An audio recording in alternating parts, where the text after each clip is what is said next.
I'm here to tell you that you're not behind, and you're definitely not off course. You're just in the part where most people quit, and you're about to rise. Welcome to your star forecast for the week of Monday, the 28th of April. I'm your host and astrologer, Kristy Gray. And this week, the cosmos is giving us a rare, beautiful pause.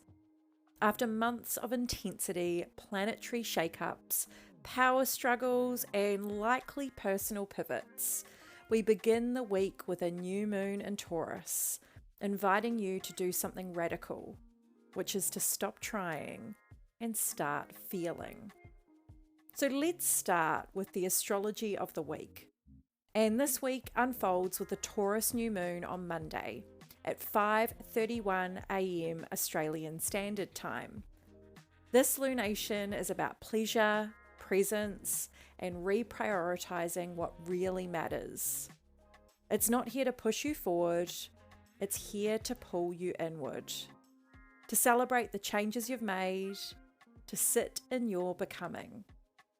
It really is here to help you appreciate the part of the story you're in without rushing to the next page. Taurus is earth energy. It's solid, sensual, and it's absolutely strategic. But strategy isn't always about movement. Sometimes it's about integration. So this week, ask yourself, what does stability feel like now? What have I created that I haven't yet celebrated? And can I allow this next chapter to begin without force? This new moon is your moment to breathe, to say, I'm not doing it wrong. I'm just in the part that requires patience and trust.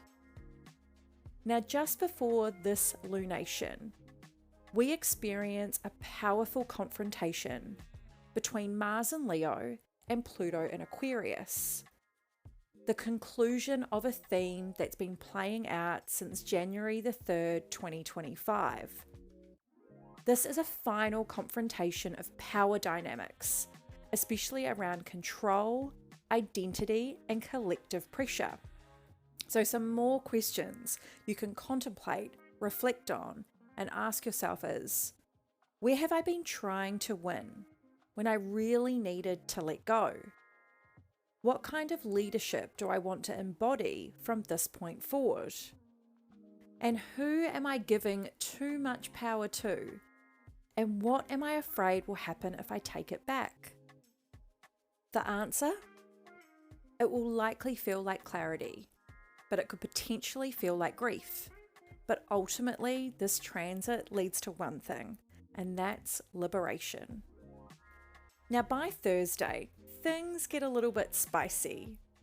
After months dancing between Pisces and Aries thanks to her retrograde, Venus finally charges into Aries, which is where she will stay until June the 6th. Here's what you need to know about this transit. I want you to remember that no matter what you're navigating right now, that you are the main character. And I'm not just talking about a TikTok trend. Venus in Aries wants boldness in love, beauty, and desire.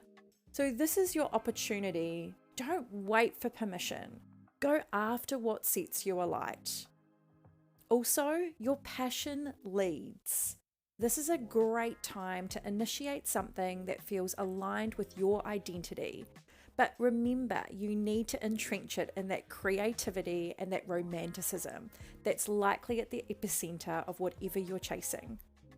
And last but not least is setting clear boundaries. That's really important with this combination. Because with Aries energy, what you say yes to matters. But what you say no to, that's where the power lives. Now, Venus will also conjunct Neptune in Aries, which will happen on Friday, May the 3rd. And this is the start of a new cycle that's going to play out through until 2026. It's a dreamy, passionate, and slightly volatile alignment. Neptune in Aries wants bold dreams. Venus in Aries wants bold action. So it's really important for you to take note as to what is stirring up in your relationships, maybe even your creativity or your sense of self-worth right now, because these are the seeds that you're planting and they're going to absolutely grow. So our weekly theme, there's a lot happening in the cosmos, but as I mentioned in the beginning, we get this beautiful opportunity to catch our breath and pause. But like all cosmic collisions, there's an undercurrent that's prompting reinvention, self-exploration, and most importantly, what we talk about a lot around here, which is self-trust. So how do I see, or foresee, I should say, our weekly theme unfolding? And it really is this release, relinquish, and shutting the door on Q1 of 2025. I want you to think of this week as your reset point, because you're not the same person who walked into 2025. You've likely outgrown a version of yourself, and now the stars are handing you a space to catch up to who you've become. So our astro strategy tip for this week is that this isn't the week to do more. Absolutely not. It's the week to feel more, to tune into your body, to tune into your breath, and also to revisit your values and let your next move rise from here. So your power move of the week is to light a candle, play your favorite song, and instead of journaling or planning, I want you to feel into your future like it's already here. Let that become your baseline this week. And I want you to remind yourself as the week unfolds that you are not behind. You're in alignment. And remember that alignment takes time. Thank you for tuning in to According to My Astrologer for your weekly dose of cosmic wisdom.